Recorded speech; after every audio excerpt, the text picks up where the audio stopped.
Okay, hello everybody. Welcome to Korean Atlanta Mentorship, and we are going to react to a video about why I prefer working with Americans over Brits, British POV.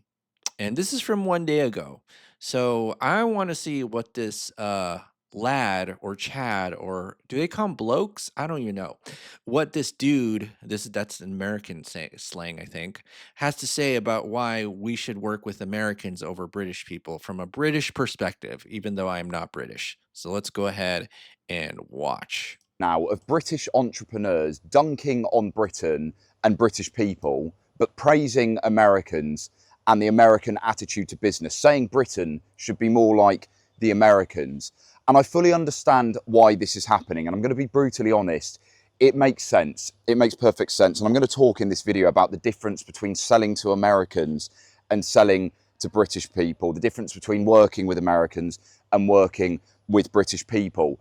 And to be brutally honest, again, from the beginning, I do have a vested interest in saying this. This is genuinely what I believe, but I do have a vested interest. Why? Because I run a coaching business where I want to get clients and I work with Americans. And obviously for me, it's a lot easier for me to take on clients that are more prone to business and are more excited about business opportunities. So if you want to check that out, if you're an entrepreneur and you want to build a personal brand, click the link below. You can book in an intro call with me. But let's get started. So my first exposure to understanding why Americans were easier to work with was when I was 18 years old. I was an ambassador for a recruitment company, an executive recruitment company, and they sold to the US. They were working 12 to 12 pretty much UK time, mainly with clients on the East Coast. And I said to them, why do you work with Americans? Why don't you just tap into the British market? And they said, because Americans are far easier to do business with. And I didn't really delve into it much further than that, because at the time I wasn't so interested. I was at uni. I wasn't so focused on business. And that's actually true. So who you sell to is the ultimate cheat code. Now, I have like my own little version of this where even within the US, you just don't sell to anybody. Like I said before, you need to sell to rich people because rich people have money, and therefore it's easier for them to separate their money from them, right? Much easier.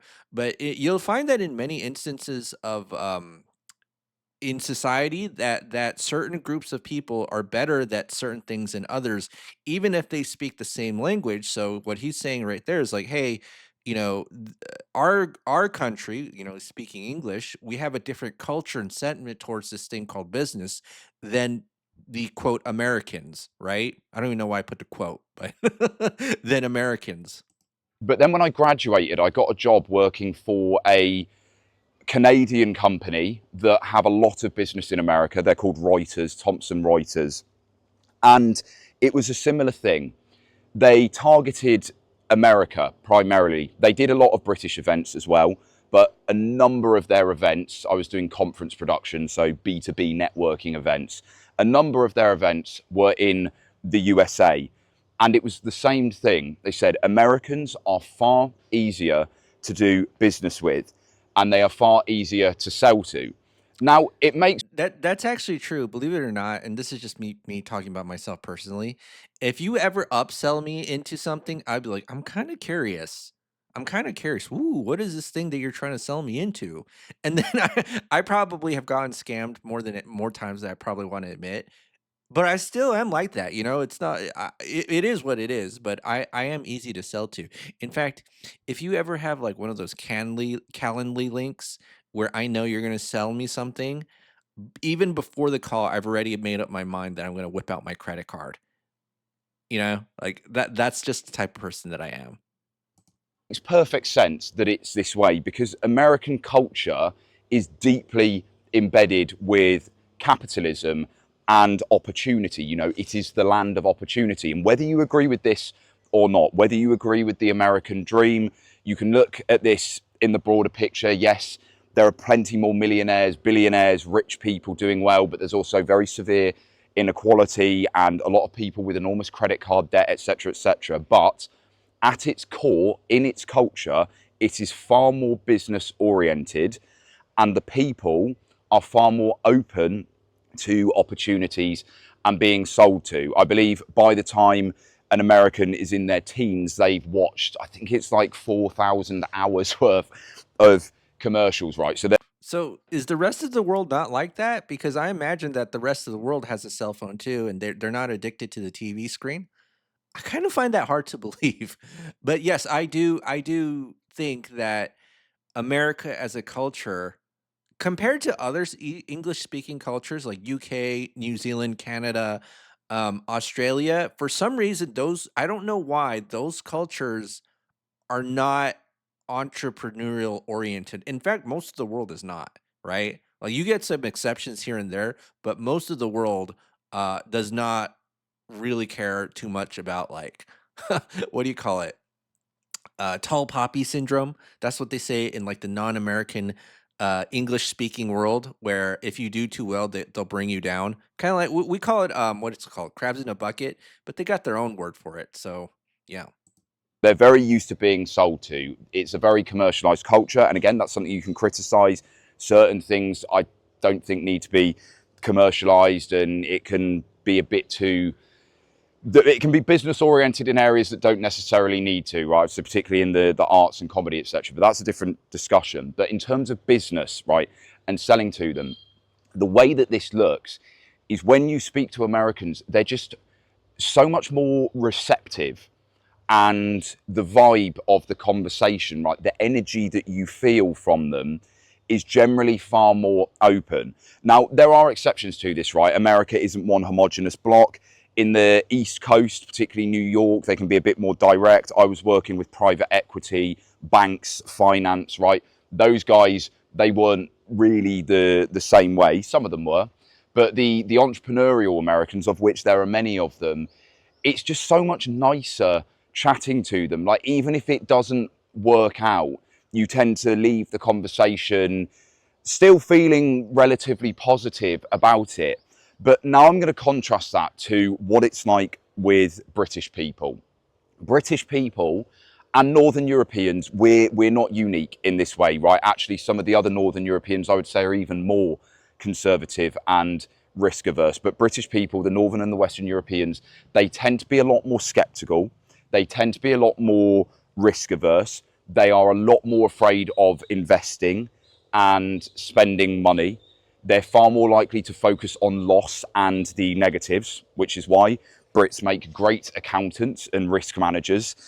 But when you're trying to sell to these people, it's a hell of a lot harder.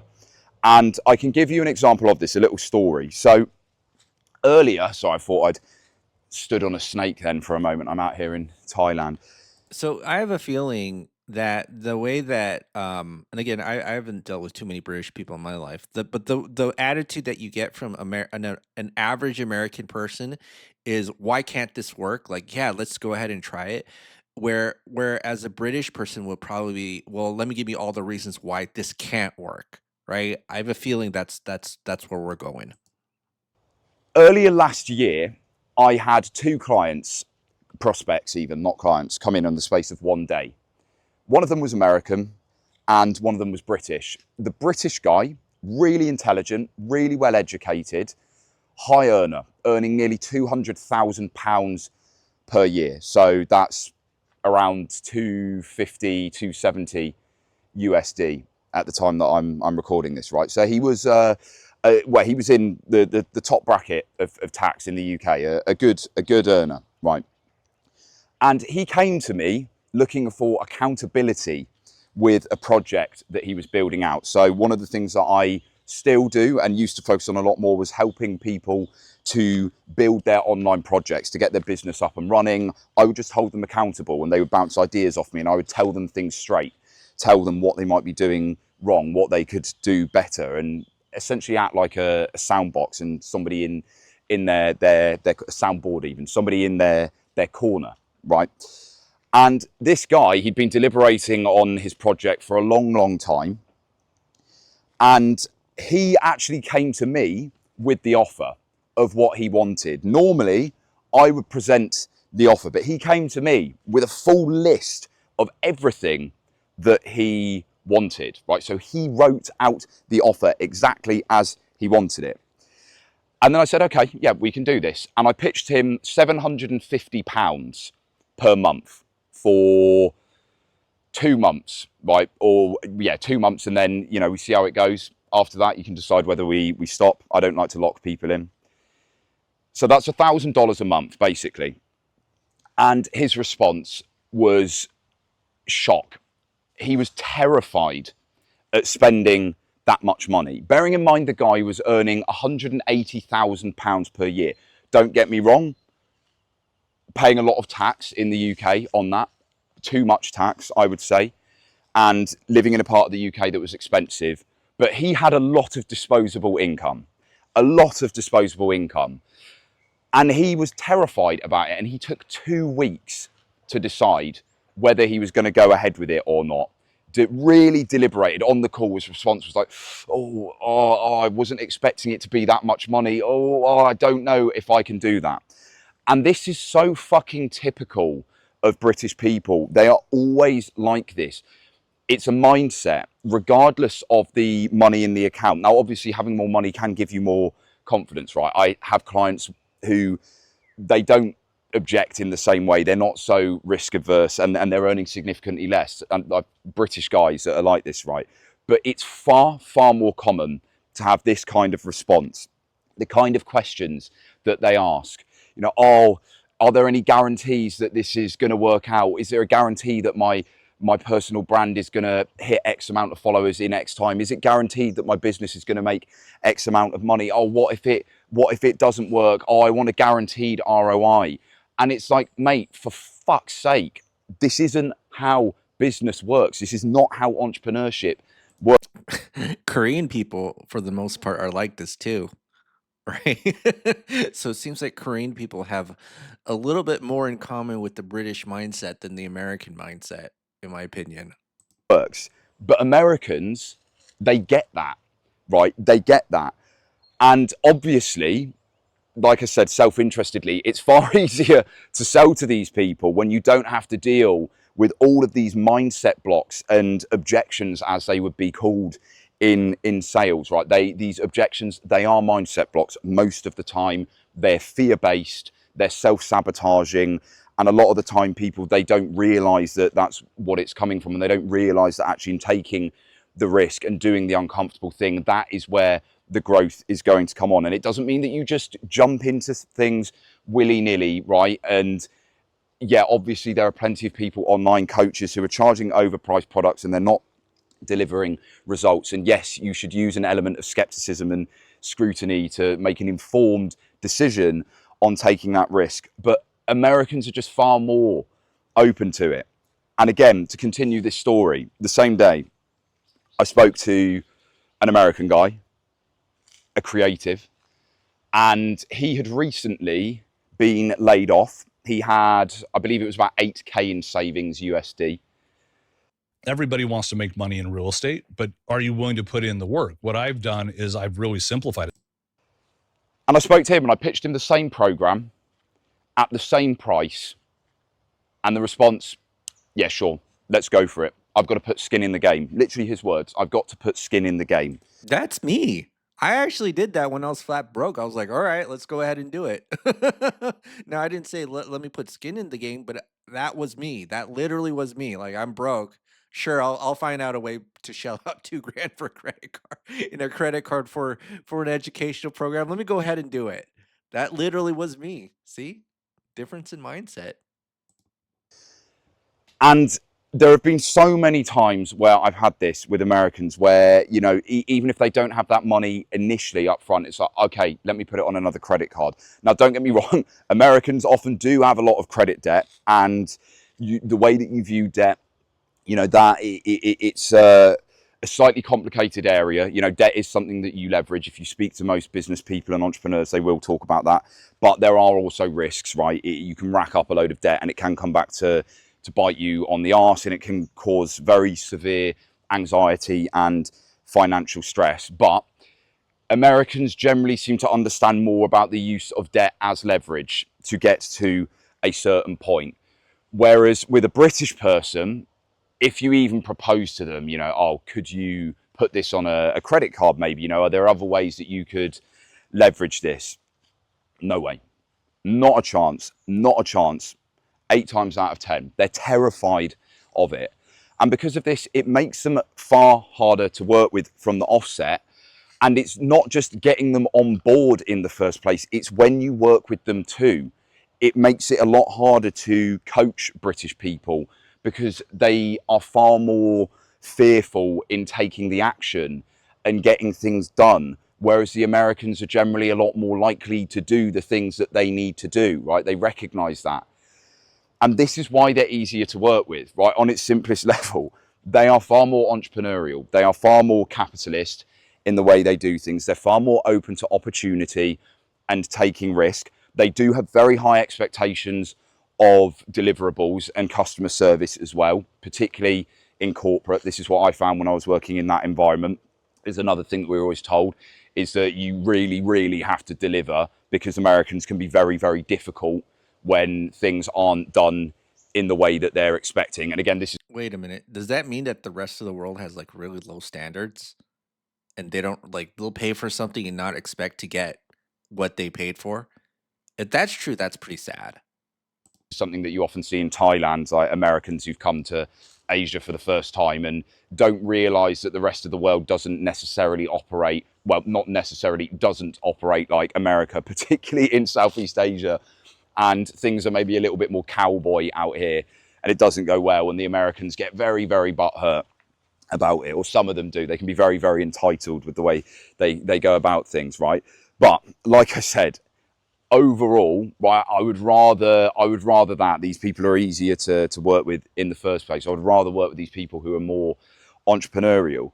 And it makes sense that entrepreneurial people are saying America is better to target as a market. It's a better place to move to and work to, because if you're in a culture that is entrepreneurial, that is going to enhance what you're doing.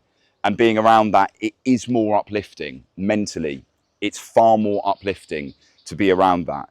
It's far more inspiring. Now, say what you want about the American humour. Yeah, it's no way near as good as the British. British humour is elite. American banter is no way near as good. Their sarcasm, they just don't get it, right? There are things that Britain does better, like dry wit and piss taking and so on. And that for me is very important as well, as actually forming relationships with people. But in terms of business, Americans are just far easier to work with. They're far easier to sell to. And if you are looking to start an online project, if you're a new entrepreneur or you're building a personal brand as well, I would heavily, heavily recommend that you connect with as many Americans as you can and tap into the US market, because you will notice this yourself. There are plenty of British people who are entrepreneurial, and online you're going to connect with them too, right? Same with the Aussies. There's plenty of very entrepreneurial Aussies. Aussies are very similar to us in terms of the skepticism, the risk aversion, and shitting on the Americans, right? But Yeah, I kind of wonder like why that is. Like why is it that Australia turned out to be more like the UK, but then America kind of turned out to be its own thing, right? I'm very curious like what skipped like the ocean or something like that. Like when you went the other way in the ocean, did something like disappear in the personality traits, right? as a general thing, right, connect with Americans, reach out to them, because it is far easier to do business with Americans. I hope you found this video insightful. Like I said, if you are an entrepreneur and you want to build a personal brand, you want to get your first 10K followers on YouTube or Insta or maybe even TikTok. I wouldn't recommend TikTok, but maybe you want to do it. I've built a combined audience of over 140K across all three of these platforms, and I can personally help you to do the same thing. If you'd like to speak to me, the link is in the description below. I'll see you in the next video. Want a handout? So there was actually a There's a video pop a long time ago by John Stossel. Like he made this in the 1990s, and I think it actually kind of talks a lot about what he's talking about, why people move to America. And it talks about like, you know, and this was like him interviewing immigrants from like Europe, India, the Caribbean about why they moved to America. And one of the things that a lot of the immigrants said back in the 90s was that back in the home country, there's no sense of like you can do anything or be anything. And the fact that that's pretty much the state of the world, and that's actually kind of what America is becoming in certain parts of the country. And that's what certain groups of Americans want the country to be. Kind of makes you realize, like, hey, the people who are born and grew up here don't even know what makes America special, probably because they never even traveled, right? But as a general rule, most of the population in the world, their attitude is like, "Let me give you 100 reasons why this can't work." Now, I'm not saying Americans are not like that. Obviously, we have people like that in this country, but you're much more likely to find people in America who will be open and receptive to you, right? That's really what's the deal, right? What's the deal? No, that's the deal with America. And so, yeah, interesting video in one day ago. So let me just kind of go here. My personal experiences: Americans are generally more hardworking, optimistic, and innovative. Britons may be comparatively lower energy and optimism, but at least you know where you stand with them. Britons tend to be more risk adverse and pessimistic in business compared to the US for several key reasons: cultural differences and attitude towards failure, investment climate, regulation, bureaucracy, class and institutional inertia. So, this is really detailed, right? Oh, this is interesting. British media tends to be more skeptical and critical of success, fostering a cautious mindset. The US has a culture of celebrating business success and innovation. I think this one's a really good one too. The US has a huge domestic market, allowing startups to scale quickly. The UK market is smaller, meaning businesses often have to think internationally sooner, which adds complexity and risk. And if you ever do business in a new country, then you have a new set of regulations that you have to deal with. Okay. Oh, this is an interesting one. The secret smirk when others fail is almost endemic in British culture. There's a secret smirk when you fail? That sucks. All right. But yeah, that's an interesting video. I always like videos about, people and their observations with different cultures. I've never been to Europe in my life, so I have no idea how, let's say, British people as a whole are as a society, but maybe I might visit one day. I remember a long time ago, back in the day, like I talked to Americans who visited England, and they talked about there's like a billion cameras in like London or something like that, right? I wonder if that's like what 1984 was like modeled after, or maybe somehow something about like British society is a lot more open to surveillance than like American culture. Like we surveil, but it's like much more in secret, right? So, okay, all right. Well, interesting video. So, this is Korean Line to Mentorship. Just another reaction. Let me know if you have any thoughts below. Have a great day, and I'll see you in the next one.